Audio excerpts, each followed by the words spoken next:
Durbummaa kan koos kanaadha koos fudhate. Masiko,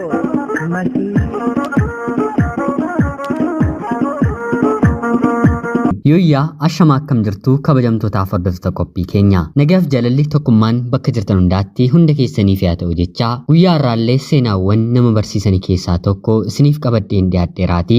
Hanga xumura qophii kanaatti laayikii fi sheer akkanumallee sabiskiraayib gochuun na waliin tura. Akkuma beektan chaanaliin kun chaanalii haaraadha. Laayik gochuun keessan yeroo kamiyyuun olitti baay'ee na deeggara. Namoonni chaanalii duraa irratti na beektan hagayoonaa sabiskiraayib hin goone maaloo sabiskiraayib godhaa jedheenis gaafatachaan jira. Wal jajjabeessuun aadaa keenya waan ta'eef laayik, sheer, kooment, sabiskiraayib gochuun na jajjabeessaa jecha gara seenaa guyyaa irraatti kan isin dabarsu ani Gammachiis Tashoomeedha.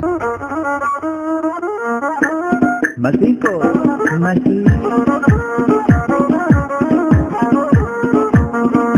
Durbummaa kan koos kanaadha koos fudhate.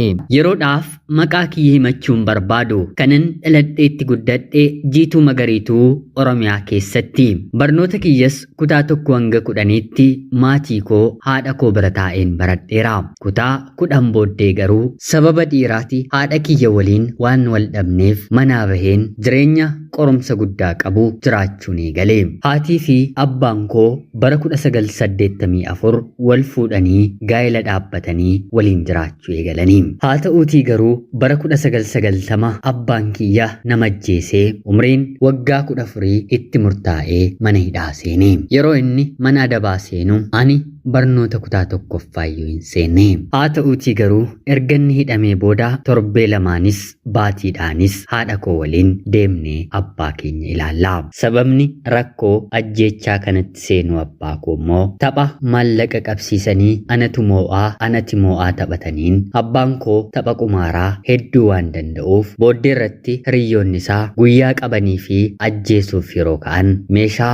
yookiin immoo shugguxii isaaf qophaa'een deebisee nama 3 mana tokko keessa jiru isa ajjeesuuf qophaa'an 2 meeshaa sanaan tokko immoo burcuqqoo dhugaatiidhaan atis biraa haftaaree 3 keessanuu anaan ajjeesuuf karoorfattaniittu jedhee mana dhugaatii tokko keessatti halkan toora sa'a 8 humshuq godhee isaan fixe.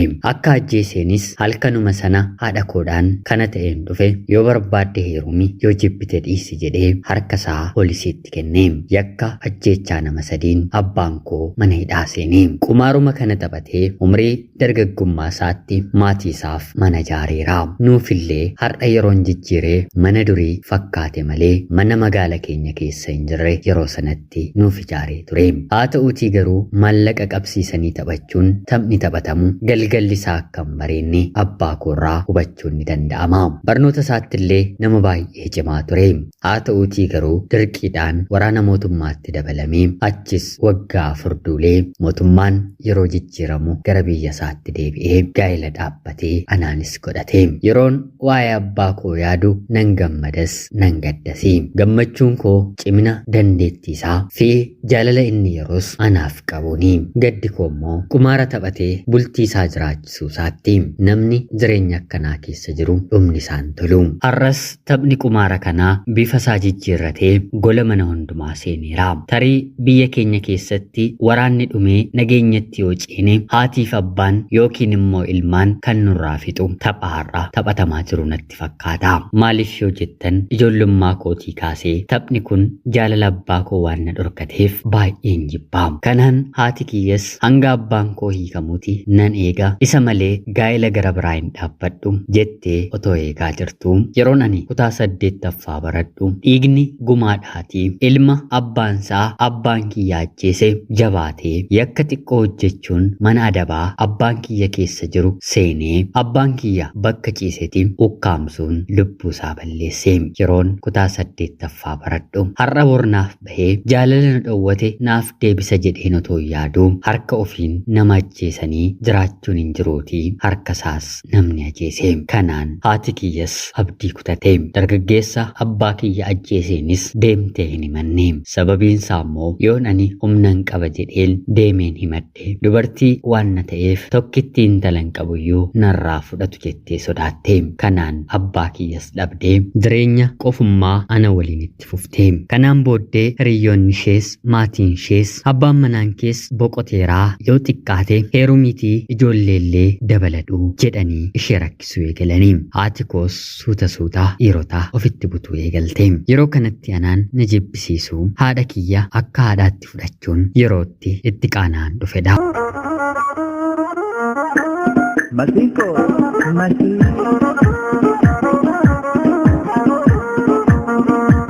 Abbaa kiyya dura haati kiyya jaalallee ni qabdi turre. Jaalallee ishees kan jalqabaa kabaja durbummaa ishee fudhatedha. Fedhii isheedhaan barbaaddee otoo hin taane mana hiriyoota isheetti waamuun dirqiidhaan ishee gudeedeeti. Yeroo sana seerris mirga dubartootaaf haga kanaatti dhaabbatu waan hin jirreef erga kabaja isheellee fudhatee ittiin heerumu jettee diddee abbaa kiyyatti heerumtee innis abdii kutee dubartii gara biraa fuudhe. Kanaan ammallee erga abbaan koo boqotee akka isheen heerumuuf fedhii qabdu erga odeeffannoo argatee booda ganamas guyyaas galgalas namni kuni mana keenyaa deemuu dide. Kana qofaallee otoo hin taane haadha koo barbaadee dhiira dhufu kamuu doorsisuun mana keenya ari'a. Haati koos jiraachuuf jettee farsoo, haraqee, wantoota garaagaraa hojjechuu jalqabdeetti. Kanaan innis icciitiidhaan haadha koo haadha manaasaa godhate. Haa ta'uutii garuu maatiin ijoolleensaa kana hin beekani. Duras jaallattee nama biraatti heerumtee malee kan akka koosi jaallatu hin jiru jedhee haadha kiyyatti galee. Kanaan otoo jiraannu yeroon kutaa 9 baradhu gara xumuraa. Namni kun yookiin immoo abbaa manaan haadha koo akkuma durii isaa toora halkan za'a 4tti dhufee haati kiyyas anaan ciisinaan jedhee kaatee balbala bantee fi irbaata kennitee fi waliin ciisanii. Kuni mana keenyatti waanuma baratamedha. Anis darbeen hirriba koo rafee. Haa ta'uutii garuu haadha kiyya maaliin akka tuqe beekuu baadhus ishee biraa ka'ee bakka ani ciisu dhufe. Akka ani hin iyyineef afaan koo harka isaatiin ukkaamse. Bifa kamiin akka inni na tuqe hin beeku hafuurallee baafachuun dadhabe. Kanaan bakka hin ciisutti qullaa qulqulluu koo na argate. Abbaan manaan abbaa manaa koo na gudeede. Dirqiidhaan kabaja kiyyas narraa fudhate. Kun hundi mana keenya keessatti yeroo ta'u haati kiyyaa quban qabdu. Hanga ganama bariiti ana bira ciisee gara barii haadha koo bira deeme. Kanaan booddee ture eenyummaa koo kan hin jibbe ittuu haadha kootti nan qaanaa. Amma immoo dhukkubni ishees gara kootti dhufe. Dhiirri kaleessa kabaja ishee fudhatee jireenya ishee balleesse. Har'a immoo jireenya kootti darbee jireenya koo balleesse. Kana hundumaa ta'us haadha koo waliin walitti hin bu'a jedheen icciitii kana otoo itti himiin hanga har'aan jira. Miirri isaa baay'ee ulfaataa fi fokkisaadha. Kanaan barnoota kutaa 10tti darbus haa ta'uutii garuu otoo namni kun mana keenya dhufu barachuun natti ulfaate.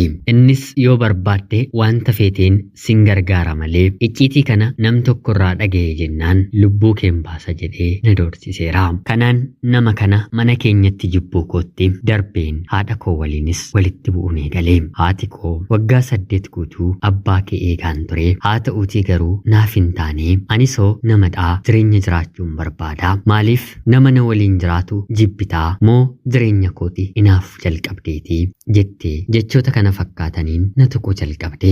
Maalan jireenya haadha kootti inaafaa. Anis eega kana siifaa bal'atu jedheen mana gadhiisee ba'ee fi na kadhattee boossee eenyuun hin qaba anaan mana duwwaati na dhiistee kan deemtu jetee jilba kootti kuftee dadhabde. Haa ta'uutii garuu icciitii kiyya dubbachuu waan hin barbaanneef gara jabaadheen haadha koo dhiisee deemeen naannawaa magaalaa Finfinnee deemuun mana namaan galee hojjedhees jiraachuu nan jalqabe. Mana tokkoo mana nama biraatii gara biraatii otoon seenuu waggaa 2 booddee maatiin adda ta'anii tokko na qunnamanii. Haati manaanis abbaa manaanis konkolaachisaadha. Ijoollee 2 qabu. Abbaan manaan baasii guddaa magaala tokkoo gara magaala biraa deemu konkolaachisuun dalagaa. Haati manaan immoo konkolaataa minibaasii nama 15 qabatuun sarvisii hojjettoota miti mootummaa qacaramteefiif deddeebisti. Ga'een hojii koo hojii mana keessaa kan ta'e hunda hojjedheen ijoollee gara mana barumsaatti ergeen mana barumsaatiis deebisee fiduudha. Abbaan manaan guyya 3 yookiin immoo guyyaa 4 daandiirra yoo ture guyyaa 1-2 immoo mana boqotaa. Haati manaan garuu ganama baatee galgaluma deebiti. Maarree anaa fi abbaan manaan yeroo duwwaa qofaatti wal arginu qabna. Umuriinis al takka takkaa nama qora mitiire waa'ee koo waa'ee maatii koo na gaafachuu eegale. Anis anis ittan himee walitti dhiyaatuu seegallee kanaan innis jireenyi magaalaa Finfinnee ulfaataa akka ta'ee fi haadha manaasaa waliin wal danda'anii malee karaa hedduutiin akka waliin galle gara fuulduraatti gaa'elli gara biraa akka isa barbaachisu natti kaasuu eegalee yeroo kanattanii deebii nani deebisee fi maaliif jireenya ishee jeeqxaree ijoollee ishee seeraanaa guddifattu akka dhiiraa'oo qixxee kee hojjetteeti galtii jedheen deebisee fi kanaan yeroo hedduu yeroo haati manaan mana hin jirre waliin ciisna jedhee baay'ee na qoraa akka ijoollee na rakkisaa booddee irratti haadha manaadhaan nan bahaa mindaan hojjedhe naa kennii jedheen gaafadheeni. Masinko,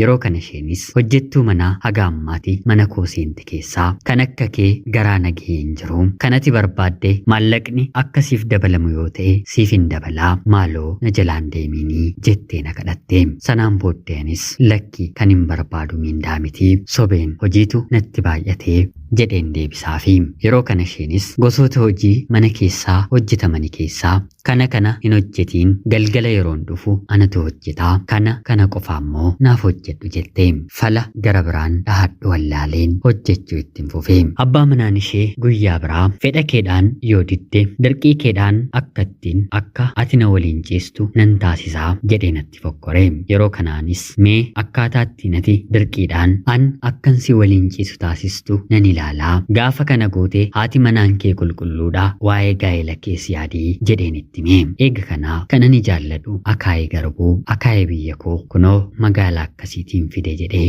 naaf kenne anis bakka ciisicha koo kaawwadheen galgala aboottee tokko nyaadhee buluun eegalee otoon ofirratti hin bariinis nama kana jaallachuun jalqabee dur akka inni hin dhufne kan hin barbaadu amma garuu dafee otoo dhufee miirri jedhu keessa kootti uumame kanan isa didaa tures fedhii kiyyaan na gaafatee tole jedheefiin waliin ciise yeroo kanatti dubbiin natti dubbates dagadheera guutummaan abbaa ijoollee lamaa ta'ee jaalladheeraanii akkan ta'us nan wallaalee jaalalli isaa humna koon ol natti ta'ee kaan darbeen mana kana na baasiitii mana naaf kireessii na jiraachisi lammaffaa irratti na fuudhii ana waliinis jiraadhu jedheen fedhii koodhaan eeyyamee fi innis tole jedhee naaf kireessee mana isaaf hojjettuu gara biraa qacaree ani haadha manaasaa lammataan ta'ee baay'ee akka na jaallatuu fi haala mijeeffatee gaa'ela lammaffaa na waliin dhaabuu akka barbaadu natti himaam anis dhuguma jaalala keessa seeneenii jedheen akka abbaa manaa kootti kunuunsuu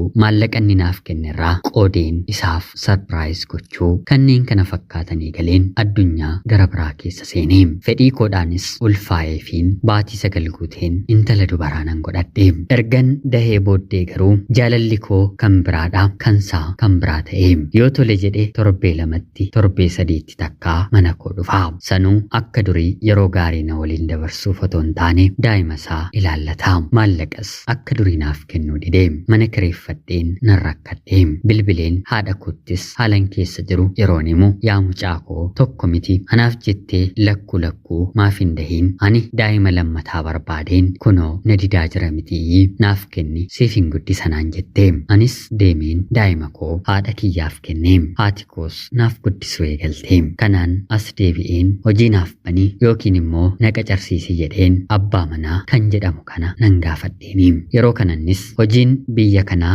dubartiif baasu hin jiru biyya hambaa deeminaan jedhee anis tole jedheen paaspoortii baafadheen gara biyya arabaatii imala koo raawwadhe mindaa baatii jalqabaatiin moobaayilii fi uffattoota na barbaachisan ergan bitadhee booda baatiidhaan meezoon tokko otoo narratti nafiin nama kanatti maallaqa koo erguun eegalee waggaa 2 biyya hambaa tureen haadha koof meezoo sharfee ergeen hin beeku daa'ima koof bilbileen maal ta'eera jedheen hin gaafanne kanaan otoo hin jiruuti guyyaa tokko toora sooshaal miidiyaa otoon hordofu barnoota akkaataatti namoonni sammuu namaa hadoochan nama isaan jaallachuu dide akka isaan jaallatuuf hojii toshaa yookiin immoo daddarbaa irratti raawwatan kan barsiisuun arge barnoonni isaa barnoota eeraa naannoo sa'aatii 3dha akkuma argetti nafti kiyya na weeraree otoon bakka boqonnaa koo ciisaa jiru dafqinarra cite garaan koo akka wayna dhukkubee akka ani viidiyoo sana hin ilaalleef keessi kiyya baay'ee na qoree kanaanis baneen naannoo daqiiqaa 15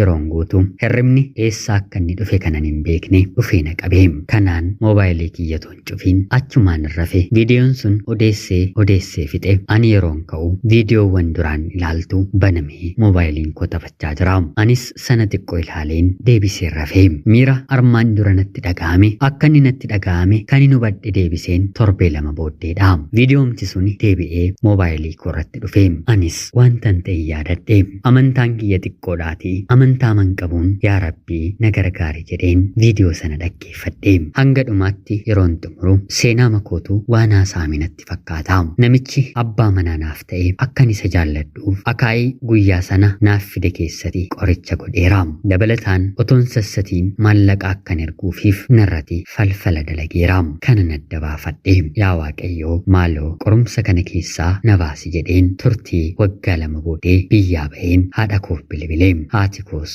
boossee akka waasi godhan nan beekaa dhala kee narratti dhiistee garaa jabaatee haga kanaan irraan fagaattu anis nan kadhadha atis kadhadhu jennee wal jajjabeessine. Nama kanattis nan bilbilee wanta inni narratti godhes tokko lamaan hiikeen itti hime. Inni garuu gonkumaa dhugaa jedhee na hin amanne. Gaafa nani furmaata isaa argadhee laphee qulqulluutiin gara Rabbiitti deebi'u namichi abbaa manaa naaf ta'e kuni otoo konkolaachisuu konkolaataan humna isaatiin ol ta'ee daandii irraa jalaa maqee gara hallayyaatti fiiguu yeroo jalqabu lubbuu isaa baafachuuf jedhee keessaa yeroo utaalu konkolaataamti duubaan dhufee miilla isaa tokko jilbaa gadi battaluma irraa kute. Konkolaataan ariitiidhaan gara hallayyaatti fiigaa jirus gargaarsa nama tokko malee gargaarsa Waaqayyoon goommaan jalqabaa tokko jalaa bahee gadi gufatee battaluma dhaabbachuun dhiibbaa xixiqqoo qofatu warreen yaabbatan irra ga'ee qofaatti konkolaachisaan qofti miidhame.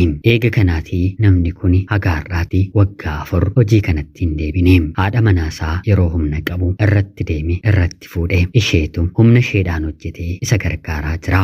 Anis akkattuu Waaqayyo isa qoreera manatti isa galcheera innillee jireenya koo balleesse ani immoo jireenya isaan tuqu jedheen Rabbumatti qofa himeen haadha manaasaa akka obboleettii kootti dubbisaa yeroo dhukkubsate irraa kaasee hagaarraati maalirra jira jedheen gaafachaan jira.